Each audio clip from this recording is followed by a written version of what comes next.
नमस्कार मुझे आपणकर स्वराज। तो आज भिडटी आमर वास्तविक रज पर्व उपलक्षे आम भिडटी करुचु। ए भिडटी आम डेडिकेट करुचु आमर पृथ्वी माता भूदेवी एवं आमर समस्त नारी समाज को। तो प्रथमे मु आपण मानक सब क्षमा मागी नेबी जे आम भिडटी पूर्व भिडटी टिके विलंब हो जाइथिला। मो देह खराब कारणरू कथा कहयारे मते असुविधा होतिबारु मु करि पारि नथिली। सेतिपाई कि जा हो बो जोग देइथिला एवं बो को मध्य धन्यवाद। तेणु करी आजिर पर्व पाई कि आज आमे जो रज पर्व आमे देखुचे से रज पर्व विषय रे आमे आलोचना करिबा। तो प्रथमे आमे रज पर्व काहींकी कोन पाई पालन करूचे ता विषय रे आलोचना करिबा। ताहा सहित रज पर्व रे कोन कोन हुए जेहेतु रज पर्वटी आम ओडिया मानक पाई स्पेशल ओडिया मानकर ही पर्व। तो तापरे कोन हुए कोन न करा जाए से विषय रे कथा हबा एवं शेष को आमे देखिबा आम जो समाज रहिछि समाज पाई रज पर्वर कोन भूमिका रहिछि कोन वार्ता रही। तो मु स्वागत करी बापा समस्त को नमस्कार। आज गोटे बढ़िया विषय आमर रही माने रज विषय आम आलोचना करुचे। रज पर्व प्रकृत में यह हूँ ओडिया मानकर गोटे गण पर्व आउ एथिरे एक बलिष्ठ वार्ता आम समाज को देइछे।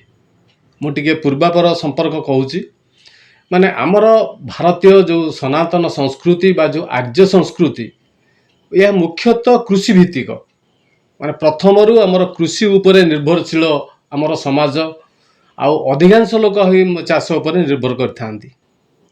तेणु ये जो रज ये होची माँ धरित्री माता रजस्वला हबार ये होची ये पर्व रे आमे मानुताए। जेमिति आमर माँ भौणी माने जेमिति रजस्वला होइथांती सेही भली माँ बसुमती जी कि आमको खाइबाकू दउची एवं आमको बंचेई रखिची ये से माँ से रज पर्व रे माँ बसुमती की आमे पूजा करूँ।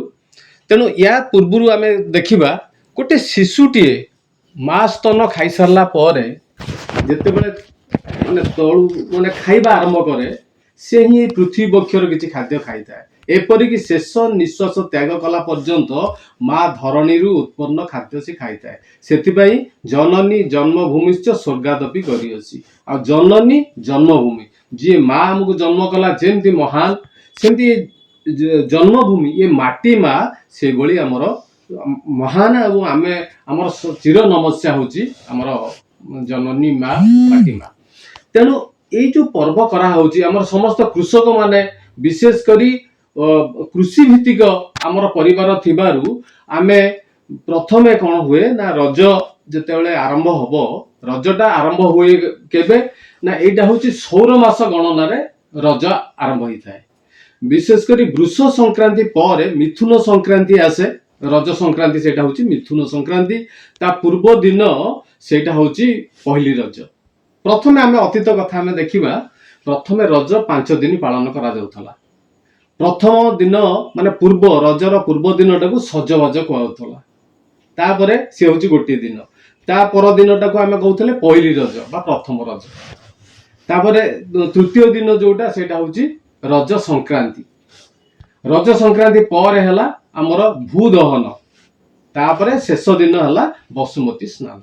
जेमती माँ माने 3 दिन पर स्नान शुद्ध स्नान करी पूरा ताकर नित्यकर्म आरंभ करती सेमती रज को आमर रज संक्रांति पर दिन हैला भू दहन आ ता पर दिनटा होची बसुमती स्नान करा जाए। तापरे माँ धरणी आमर प्रजननक्षम होइताए।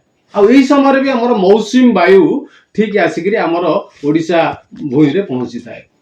तेणु ये जो कृषक माने से माने समस्ते यही 3 दिन को महा आनंद रे उत्सव टाक मनाई था। रजरे विशेष कर माँ मानकर कौन से काम न थाए कटा बटा कुटा ये सब कौन सी काम करा जाएनी। एटा पूर्वरु काम सरी थाए जो सजबाज से दिन सबुतक आमर रज 3 दिन जाक किभरी पालन करा जिवो आमर कटा बटा सब से सब काम हो जाइतिबो। आउ सबुतक माने केमती माँ भौणी माने आमर काम करिबेनी। नुआ बोउटी जे आसीथिबो झियो माने ए माने तले भी मध्य चलिबेनी चपल पिंदिकी जिबे एबे। किंतु पूर्वरु कोन होतिला ଯେ ସେଇଟା ଯୋଉ ଗୁଆର ଯୋଉ ଖୋଳପା ଛାଡେ ତାକୁ ଚପଲ ପିନ୍ଧୁଥିଲେ, କଦଳୀ ପଟୁକାର ଚପଲ କରି ପିନ୍ଧୁଥିଲେ। ମାନେ ମୁଁ ଦେଖିଛି ପୂର୍ବରେ, ମାନେ ଯେତେବେଳେ 40 ବର୍ଷ ତଳର ଥିଲା, କିନ୍ତୁ ଏବେ ତ ଝିଅ ମାନେ ଚପଲ ପିନ୍ଧୁ, କିନ୍ତୁ ମାନେ କଣ ମା ମାନେ ଖାଲି ପାଦରେ ତଳେ ଚାଲିବେନି, କାରଣ ମା ଧରଣୀ କି କଷ୍ଟ ହବ ବୋଲି ଏସବୁ କରାଯାଏ। ଆଉ ଯେତେବେଳେ ଶୁଦ୍ଧ ସ୍ନାନ ହୁଏ ବସୁମତୀ ସ୍ନାନ, ଶିଳପୁଆ ତାଙ୍କୁ ପୂଜା କରାଯାଏ। ଶିଳପୁଆକୁ ଚନ୍ଦନ, ହଳଦୀ ଆଉ ସିନ୍ଦୁର ଏସବୁ ଦେଇ ତାଙ୍କୁ ମାନେ ପୂଜା କରାଯିବ ଏବଂ ତା ପରଠୁ ସମସ୍ତ କାର୍ଯ୍ୟ, କୃଷି କାର୍ଯ୍ୟ ଆରମ୍ଭ ହବ। ତ ବାସ୍ତବିକ ତା ମାନେ ରଜ ଯୋଉ ପର୍ବ ରହିଛି, ରଜ ପର୍ବକୁ ଆମେ ଯଦି ତା ଭିତରକୁ ଯାଇକି ଦେଖିବା, ପ୍ରଥମ କଥା ତ ହେଲା ଏଇଟା ଆମର ଯୋଉ ଭୂଦେବୀ ଯାହାକୁ କହୁଛେ, ଆମର ପ୍ରକୃତି ମା ଯାହାକୁ କହୁଛେ, ଆମର ଚ୍ୟାନେଲ ଯାହା ନାଁରେ ପ୍ରକୃତି ମା ହେଇଛି, ସେ ପ୍ରକୃତି ମାଙ୍କ ପର୍ବ, ମାନେ ତାଙ୍କ ପାଇଁ ପର୍ବ। ଠିକ, ଏଇଟା ହଉଛି ମା ଭୂଦେବୀଙ୍କ ପର୍ବ ବା ମା ଧରିତ୍ରୀଙ୍କର ଇଏ ହଉଛି ପର୍ବ। ଯେମିତି ଦେଖନ୍ତୁ ଜଗନ୍ନାଥଙ୍କ ପାଖରେ ମା ଭୂଦେବୀ ବିଦ୍ୟମାନ, ତେଣୁ ମା ଭୂଦେବୀ ହେଲେ ଏଇଟା ହେଲେ ଜଗତ ଜନନୀ, ମାନେ ମା ଯୋଉ ଧରିତ୍ରୀ ଯୋଗୁ ଆମେ ସମସ୍ତେ ବଞ୍ଚିଛେ, ସମସ୍ତ ଖାଦ୍ୟ ମା ଠୁ ଆମେ ନେଇଥାଏ। ତେଣୁ ଇଏ ହଉଛି ମାତୃପୂଜା। ଆଉ ବିଶେଷ କରି ଆମେ ଦେଖିଛେ ଆମର ସନାତନ ଧର୍ମ ଆର୍ଯ୍ୟ ସଂସ୍କୃତିରେ, ଆଉ ବିଶେଷ କରି ଉତ୍କଳ ଭୂଇଁରେ ମା ମାନଙ୍କୁ କେତେ ଉପରେ ବସା ହେଇଛି, ଇଏ ହଉଛି ରଜ ପର୍ବରୁ ଏଇଟା ଜଣା ପଡେ। ଏଇ ରଜ ଯଦିଓ ଓଡିଶାର ଗୋଟେ ଗଣପର୍ବ, କିନ୍ତୁ ବିଶେଷ କରି ମାନେ ଯୋଉଟା ଆମର ଉପକୂଳ ଅଞ୍ଚଳର, ଏଇଟା ବେଶୀ ଧୁମଧାମରେ ପାଳନ କରାଯାଏ। ମାନେ ଝିଅ ମାନେ କଣ କରନ୍ତି ନା ଦୋଳି ସେଦିନ ଖେଳନ୍ତି। ଦୋଳିଟା ହଉଛି ବିଶେଷ ଭାବରେ ସମସ୍ତେ ଖେଳିବେ, ମାନେ ଆନନ୍ଦରେ ସେମାନେ ରହିବେ। ଆଉ ମୋର ପିଲାବେଳ କଥା ମୋର ମନେ ପଡୁଛି, ଯେତେବେଳେ ମୋର ଭଉଣୀ ମାନେ ଥିଲେ, ବାପା ଥିଲେ, ସିଏ କଣ କରିବେ ନା ଦଉଡି ଆଉ ତାର ଯୋଉ ପିଢାରେ ବସିକି ଦୋଳି ଝୁଲିବେ, ସିଏ ସବୁ ପୂର୍ବ ଦିନରୁ ସବୁ ପ୍ରସ୍ତୁତ ହବ। ଗୋଟେ ଗୋଟେ ସମୟରେ ବାଉଁଶରେ ମଧ୍ୟ ମାନେ କରାହେଇଥିବ ବାଉଁଶ ଦୋଳି, ତା ଦେହରେ ମଧ୍ୟ ବସିବେ ଏବଂ ସେଥିରୁ ବାଉଁଶକୁ ତାକୁ କଣା କରି ତାକୁ କେମିତି ବନ୍ଧା ହବ ଏବଂ ତା ଦେହରେ ଗୋଟେ ପିଢା ପଟା ପଡିବ, ସେସବୁ ବ୍ୟବସ୍ଥା ଆଗରୁ କରାଯାଇଥାଏ। ଆଉ ଏଇ ରଜ ଦିନ ପିଠା, ବିଭିନ୍ନ ପ୍ରକାର ସୁସ୍ୱାଦୁ ପିଠା, ଏଣ୍ଡୁରି ପିଠା ଆମର ହୁଏ, ଆଉ ପୋଡ ପିଠା ଆମର ହୁଏ, ବିଭିନ୍ନ ପ୍ରକାର ସୁସ୍ୱାଦୁ ପିଠା। ଆଉ ରଜ ପାନ ଅତି ଆନନ୍ଦର ସହିତ ଝିଅ ମାନେ ଯିଏ ମାନେ ଗାଁରେ ତ ବାଣ୍ଟିବେ, ଅତିଥି ମାନଙ୍କୁ ବାଣ୍ଟିବେ, ଏପରିକି ବାହାରେ ମୁଁ ଦେଖିଛି ଆମର କାକଟପୁର ଆଉ ବିଭିନ୍ନ ଅଞ୍ଚଳରେ ଅଛି, ରାସ୍ତାରେ ଯାଉଥିବେ ସେ ଝିଅ ମାନେ ସବୁ ବାଟରେ ଜଗି ଦୌଡି ପକେଇଦେବେ, ଅଟକେଇବେ, ପାନ ଖଣ୍ଡେ ଖଣ୍ଡେ ଦେବେ ଶ୍ରଦ୍ଧାରେ, ଯିଏ ଯାହାର 5 ଟଙ୍କା 10 ଟଙ୍କା ଖୁସିରେ ପିଲାମାନଙ୍କୁ ଦେଲା। ଗୋଟେ ଅତି ଆନନ୍ଦ, ଗୋଟେ ସମସ୍ତେ ପରସ୍ପର ସହିତ ମଉଜ ମଜଲିସ କରିବା, ମିଳାମିଶା କରିବା, ଇଏ ଗୋଟେ ସାମାଜିକ ଯୋଉ କଣ ବନ୍ଧନ ବଢିବା ପାଇଁ ଇଏ ହଉଛି ରଜ ପର୍ବ ସହାୟକ ହୋଇଥାଏ।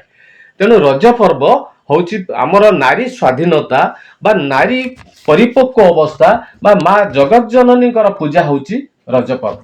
ତେଣୁ ରଜ ହଉଛି ଏକ ମହାନ ପର୍ବ, ଯୋଉ ପର୍ବ କି ଓଡିଶା এই ପର୍ବ ପାଳନ କରି ମାତୃଜାତିକ କି ପୂଜନ କରୁଛି। ସେଥିପାଇଁ ଏ ବାର୍ତ୍ତା ଆମେ ଦେଇଛେ, ଆମର ପୂର୍ବପୁରୁଷ এই ବାର୍ତ୍ତା ବହନ କରିଛନ୍ତି, ଆମେ ବି ତାକୁ ପାଳୁଛେ।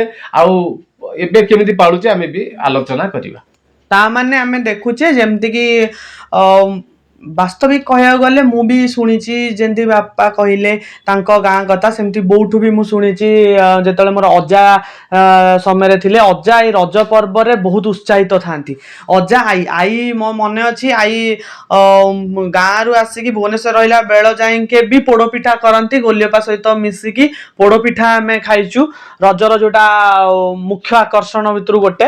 ତା ସହିତ ଅଜା ସେତେବେଳେ ସମୟରେ ବହୁତ କାହାଣୀ ଶୁଣିଛି, ଯେତେବେଳେ ସମସ୍ତେ ଲଗାନ୍ତି ଅଜାଙ୍କ ସହିତ, ଅଜା ଲାଗି ପଡିକି ଦୋଳି କରନ୍ତି, ଯେ ଗାଁର ସବୁ ଝିଅ ମାନେ ଖେଳିବେ, ଇଏ କରିବେ। ମାନେ ଏଇଟା ବାସ୍ତବିକ ତାହେଲେ ଝିଅ ମାନଙ୍କୁ, ମାନେ ସ୍ପେସିଆଲି ରଜରେ ତ ଝିଅ ମାନଙ୍କୁ, ସ୍ତ୍ରୀ ଲୋକ ଝିଅ ମାନଙ୍କର ଖୁସି ପାଇଁ କି ଏଇ ଉତ୍ସବଟା। ମୁଁ ଛୋଟ ବେଳୁ ଭାବି ଆସିଛି, ଯେତେବେଳେ ପ୍ରାୟ ଟାଇମ ଦେଖେ କୁମାର ପୂର୍ଣ୍ଣିମା ହେଲା, ରଜ ହେଲା, ସାବିତ୍ରୀ ହେଲା, ସବୁ ଆମର ଆକ୍ଚୁଆଲି ଦେଖିବାକୁ ଗଲେ ଝିଅ ମାନଙ୍କ ପାଇଁ ହିଁ ପର୍ବ। ତ ମୁଁ ବେଳେ ବେଳେ ଭାବେ ଯେ ପୁଅ ମାନଙ୍କର କଣ ଏମିତି ପର୍ବ ଯୋଉଟା କେବଳ ପୁଅ ମାନଙ୍କର। ସୋ ଆଜି ମୁଁ ଆସିକି ସେଇ ପର୍ବ ବିଷୟରେ କହୁଛି ଆସିକି ଆପଣଙ୍କ ଆଗରେ, କାରଣ ଆମେ ବାସ୍ତବିକ ଓଡିଶା ଯେ ଏଇ ପୃଥିବୀରେ, ସମଗ୍ର ପୃଥିବୀରେ ଓଡିଶା କୋଉ ସ୍ଥାନରେ ଅଛି, ଯେ କୋଉ ସମୟରୁ ଆମେ ଫେମିନିଜିମ୍ ଯୋଉ ଚାଲିଛି, ଫେମିନିଜିମ୍ର ଯୋଉଟା ଏଣ୍ଡରେ, ଯୋଉଟା ଟପରେ, ଆମେ ସେଥିରେ ଆମ ପର୍ବରେ ତାକୁ ରଖିଦେଇଛୁ, ଆମ ଚାଲିଚଳନରେ ଆମେ ଝିଅମାନଙ୍କୁ ରଖିଛେ। ତା ସହିତ ମୁଁ ଏଠି ଗୋଟେ କଥା କହି ରଖିବି, କାରଣ ବହୁତ ୟଙ୍ଗ ଦର୍ଶକ ଦେଖୁଥିବେ, ଯେମିତିକି ଜେନଜି ହେଇଗଲେ ଆମର 18 ବର୍ଷରୁ ଧରିକି 25 ବହୁତ ପାଖ, ତ ସେମାନେ ଓଡ଼ିଆ ଶବ୍ଦ ସହିତ ଯଦି ଏତେ ଆକ୍ୱେଣ୍ଟେଡ୍ ନଥିବେ, ତ ସେଥିପାଇଁ କି ରଜଶିଳା ଯୋଉଟା ମେନଷ୍ଟ୍ରୁଏସନ ସାଇକେଲରୁ ଏ ଶବ୍ଦଟା ଆସିଛି, ତାର ଓଡ଼ିଆ ଅନୁବାଦଟା ସେଇଟା। ତ ବାସ୍ତବିକ ଆମର ଯେମିତି ପିରିୟଡ୍ସ ଯେମିତି ମାସକୁ ଥରେ ଆସେ, ସେଇଭଳିଆ ଆମର ଭୂଦେବୀଙ୍କର ଏଇଟା ହେଲା ପିରିୟଡ୍ସ ଟାଇମ୍ ବୋଲି ତାକୁ ନିଆଯାଏ। ତ ଯୋଉ ଜିନିଷକୁ ପୁରା ସମାଜ ଲୁଚେଇ ଆରିକି ଆସିଛି, ଆଜି ଆମର ବହୁତ ଆଗକୁ ଗଲାଣି ଶିକ୍ଷା, ଆମର ସରକାର ମଧ୍ୟ ସେ ପାଇଁ ପ୍ରଚେଷ୍ଟା କରୁଛନ୍ତି, ସବୁ ବିଭିନ୍ନ ସମାଜ ସେବା ସଂଗଠନ ମାନେ ପ୍ରଚେଷ୍ଟା କରୁଛନ୍ତି ଯେମିତି ସମସ୍ତେ ଶିକ୍ଷା ପାଇବେ, ସବୁ ଏଜୁକେସନ ଯେମିତି ପାଇବେ এই ବିଷୟରେ। ତ ସେଥିପାଇଁ ଆମ ସେଟା ଗୋଟେ ଭଲ ଜିନିଷ ଯେ ଆମ ଜେନେରେସନ ପିଲାମାନେ ଏ ଜିନିଷର ଏତେ ବ୍ୟାକୱାର୍ଡ ମାଇଣ୍ଡସେଟ ର ନୁହନ୍ତି, ଲୁଚେଇକି ରଖିବାର କୌଣସି ଜିନିଷ ନୁହେଁ, ଦିସ୍ ଇଜ ଭେରି ଫିଜିକାଲ। ତ ସେଇ ଜିନିଷରେ ସେଇ ଭଳିଆ ଗୋଟେ କନସେପ୍ଟ ଯୋଉଟାକୁ ସାରା ଭାରତ ନୁହେଁ ପୃଥିବୀ ଲୁଚେଇକି ରଖିବାକୁ ଚେଷ୍ଟା କରେ, ତାକୁ ଆମେ ସେଲିବ୍ରେଟ କରୁଛେ। ସେଇ ସେଲିବ୍ରେସନଟା ହେଲା ଆମର ଏଇ ରଜ। ଏଇ ରଜ ଆମେ ଡେଡିକେଟ ହେଇଛି, ଆମେ ଡେଡିକେଟ କରୁଛୁ ଆମର ଓମେନହୁଡକୁ, ଆମ ନାରୀ ଜାତି ପାଇଁ ନାରୀତ୍ୱକୁ, ଏବଂ ଯେମିତି मेन्स्ट्रुएशन साइकल लाइफ सहित कनेक्टेड, लाइफ न्यू लाइफ सहित कनेक्टेड, सेमती आम पृथ्वी भूदेवी आम नेचर, जमती कि नेचर भी आमर आम मनुष्य सहित आम ताकू ह्यूमानिफिकेशन करूचु, मानविकता दृष्टिकोण देखुचु नेचर आम माँ भलिया। तो एथरू आमे मुख्यतः तीनोटी जिनस तो प्रथमे आमे देखिबा। प्रथमे हैला आमे आमर जो प्रकृति रही, जमती कि एनवायरनमेंट सुरक्षा पाई, प्रकृति सुरक्षा पाई कि एटा गोटे पर्व, तो सेथि प्रति आमे ध्यान दबा। द्वितीय जिनस हैला नारी, तो एटा जेहेतु नारी मानक पाई, नारी मानक समय जमती पीरियड्स टाइम रे भल मंद खाइबा को इच्छा हुए, ସେଥିପାଇଁ ପୋଡ଼ ପିଠା ଅଛି, ରଜପାନ ଅଛି, ବିଭିନ୍ନ ପ୍ରକାର ଫଳ ଫୁଲ ହେରିକା ଅଛି। ତା ସହିତ ଯେମିତି ପେନ୍ ବଞ୍ଚିବାକୁ ଯେମିତି ଭଲରେ ରଖାଯିବ, ସାଜସଜ୍ଜା ଅଛି ଯୋଉଟାକି ନାରୀମାନଙ୍କୁ ବହୁତ ଭଲ ବି ଲାଗେ, ଡ୍ରେସ୍ ପତ୍ର, ନୂଆ ଡ୍ରେସ୍ ପତ୍ର, ହାତରେ ମେହେନ୍ଦୀଠୁ ଧରିକି ଅଳତାଠୁ ଧରିକି ସବୁ ପ୍ରକାର ସାଜସଜ୍ଜ ସେଟା ରଖା ହେଇଛି ଆମ ପର୍ବ ଭିତରେ। ତା ସହିତ ଦୋଳି, ଯେମିତି କି ରାଣୀ ମାନେ ଝୁଲନ୍ତି, ରାଣୀ ମାନେ ଯେମିତି ଝୁଲନ୍ତି, ଆମର ଠାକୁର ଭଗବାନ ଝୁଲନ୍ତି, ସେମିତି ଆମର ନାରୀ ମାନଙ୍କୁ ଆମେ ସେଇଭଳିଆ ସେଇ ସ୍ତରରେ ରଖୁଛେ, ତାଙ୍କ ପାଇଁ ଦୋଳି ତିଆରି ହୁଏ, ଆମର ଘରେ ଘରେ ସବୁଠି ଦୋଳି ତିଆରି ହୁଏ। ତ ଏଟା ହେଲା ନାରୀ ପାଇଁ। ତ ଓଡ଼ିଶା ବାସ୍ତବିକ ନାରୀ ମାନଙ୍କୁ କେତେ ଉପରେ ରଖିଛି, ତାର ଏଇଟା ଏକ ଜ୍ୱଳନ୍ତ ଉଦାହରଣ। ରଜ ପର୍ବ କେବଳ ଆମର ନୁହେଁ, ସାରା ଭାରତ ବର୍ଷର ବି ଗୋଟେ ଗର୍ବ, ଆମ ଧର୍ମର ଗୋଟେ ଗର୍ବ ଯେ ଆମେ ନାରୀ ମାନଙ୍କ ପାଇଁ କି ଆମେ ପର୍ବଟେ କରୁଛେ। ତ ପୁରୁଷ ପ୍ରାଧାନ୍ୟ ନୁହେଁ, ବାସ୍ତବିକ କହିବାକୁ ଗଲେ ଓଡ଼ିଶା କଥାରେ ମୁଁ ଯଦି କହିବି ତାହେଲେ ଏଇଟା ନାରୀ ପ୍ରାଧାନ୍ୟ ବରଂ କହିଲେ ଭଲ ହବ। ଏବଂ ଶେଷ ପଏଣ୍ଟ ଯୋଉଟା ମୁଁ କହିବାକୁ ଚାହୁଁଛି, ସେ ପଏଣ୍ଟଟା ହେଲା ଯେ ବାସ୍ତବିକ ଆଜିକାଲି ଯୁଗରେ ଆମେ ଆମର ପୂର୍ବପୁରୁଷଙ୍କ ଠାରୁ, ଆମର ଐତିହ୍ୟରୁ, ଆମର ଯୋଉ ପର୍ବପର୍ବାଣି ରହିଛୁ, ସେଥିରୁ ଏତିକି କଥା ଆମେ ଶିକ୍ଷା ଗ୍ରହଣ କରିବା ଦରକାର ଯେ ବର୍ତ୍ତମାନ ନାରୀ ସୁରକ୍ଷା, जो नारी सुरक्षा उपर एते सारा कथा आसुची, आमे आमको निजको चिन्हिबा दरकार। आम ओडिसार संस्कृति कौन, आम ओडिया समाज कौन, आमर पूर्व पुरुष माने को भलिया थिले, आमे को प्रकार हिस्टोरिकल एरा रु आसीचे, आमे को प्रकार ऐतिहासिक स्थली रु रहउचे, सेथि प्रति निजको आमे चिन्हिबा। आ जदि कोनोसी ओडिया ए जिंस को ठीक भाबरे चिन्हिबे, से केबे नारी विरुद्ध रे कोनोसी भी चिंता करि परिबे नाही। मु से तो ता सहित आउ कौन जोग करे माने এই যে রজ উৎসব আমি যেমতি ঘরে ঘরে পালন করুছে, খাইবা পিবা বুলিবা ধুমধামরে একু মনেইবা, এইভাবে আমি আউ ଅନ୍ୟାନ୍ୟ ବଡ଼ ବଡ଼ ଉତ୍ସବ ତ ବିଭିନ୍ନ ଅଞ୍ଚଳରେ ହୁଏ। ମାନେ ଆମର ମୁଁ ଗାଁ କଥା କହୁଛି, ଆମ ଗାଁ ପାଖରେ ଓଗାଳପଡ଼ାରେ ମୃଗେଶ୍ୱରଙ୍କ ପାଖରେ ଝାମୁ ଯାତ୍ରା ହୁଏ, ଓଗରତପ ବି ହୁଏ। ଧଉଳି ରେ ବହୁତ ବଡ଼ ପର୍ବ ହୁଏ। ବରୁଣେଇରେ ମଧ୍ୟ ପର୍ବ ହୁଏ, ଯୋଉଟା ଆମେ ପାହାଡ଼ ଚଢୁ, ତା ଭିତରେ ମାନେ ଶହ ଶହ ଲୋକ, ହଜାର ହଜାର ଲୋକ ସେଠିକି ଆସନ୍ତି, 3 ଦିନ ଧରିକି ରଥଯାତ୍ରା ପାଳନ କରାଯାଏ। ତେଣୁ ଏଇ ଯୋଉ ରଜ ଉତ୍ସବ ଇଏ ହଉଛି ବିଶେଷ କରି ଆମର କୃଷକ ଭାଇ ମାନଙ୍କର ପର୍ବ ଥିଲା, କିନ୍ତୁ ଏବେ ସାରା ସମସ୍ତ ମାନେ ଆବାଳ ବୃଦ୍ଧ ବନିତା ସମସ୍ତେ ଏ ପର୍ବରେ ଭାଗ ନେଉଛନ୍ତି। ତେଣୁ ଏଇଟା ଗଣପର୍ବରେ ପରିଣତ ହେଇଛି। ତେଣୁ ଏଇ ଯୋଉ ପର୍ବ ये आमको वार्ता दौची ये हूँ आमर सामाजिक सुरक्षा सामाजिक शांति प्रदान करने ये हूँ गोटे उत्सव आ विशेष करी उत्पादिका शक्ति जमती माँ धरणीर ये बढ़िया देखुचे से भली ये आमर समाजर सर्जना शक्ति केमती बढ़िबो भातृवृत्ति बढ़िबो एवं समस्ते आनंद रे आमे रही परिबा सेतिपाई ये गणपर्व पालन आमे करूचे आउ को आवाहन काल करिचे एवं करि चालुथिबा किंतु एबे आजिकाली नुआ टिके धरणर हेलानी कारण मु तो पुराना कथा कहली नुआ एबे देखंतु हमर पाखरे मुंडो मुहाण रे मध्य एठी यात्रा कलेनी माने सुंदर भाबरे दोली लगोचंदी पात्रपड़ा रे होउची ब्रह्मेश्वर पाटना रे होउची छतावर रे होउची माने विभिन्न जागा रे एबे नुआ भाबरे सब अति धूमधाम रे रज क्वीन भी करूचंदी रज उत्सव रज क्वीन टीवी रे आधुनिकता को ग्रहण करूचंदी हमर नुआ पिला नुआ पीढ़ी एमाने अति आनंद रे ए पर्व पालन करूछ किंतु समस्त मानुछंती जे विदेश रे थाए बाहर थाए सी जेमिति हेले रज को घर को आसीबो ही आसीबो तुम छुट्टी मिलू बा न मिलू बा बाध्य होई छुट्टी नेबे निश्चित भाव में आसबे कारण समस्ते एकाठी हेबे बंधु बांधव एकाठी हेबे अति आनंदर पर्व तेणु यही रज पर्व को मालिया आम संस्कृति की आम जानिमा आम संस्कृति महान संस्कृति उत्कलीय संस्कृति भली महान आउ कौन सी संस्कृति हो पारनि तेणु आम समस्ते आम संस्कृति की आपणेमा आउ यही महान संस्कृति की मानी आम आगू बढ़िबा एथि मानवतार संदेश दौची ये होची पुओ झीओ एकाकार हब आउ विशेषकर नारी की ऊपर बसिबो मातृजाति आउ बोली समस्ते मानिछंती ये होची तार पर्वरु आमे जानि पारुचे तेणु समस्त को मुझे बहुत धन्यवाद जे आपण माने एठी देखुचंती आ तो बहुत कथा अछि देहतु समय स्वल्प तेणु आमे एठी आपण मानक ठारू विदाय नौचु समस्त की नमस्कार जय जगन्नाथ वंदे उत्कल जगन्नाथ तो शेष में मुझे गोटे कथा कही रखी आम परिवार को एक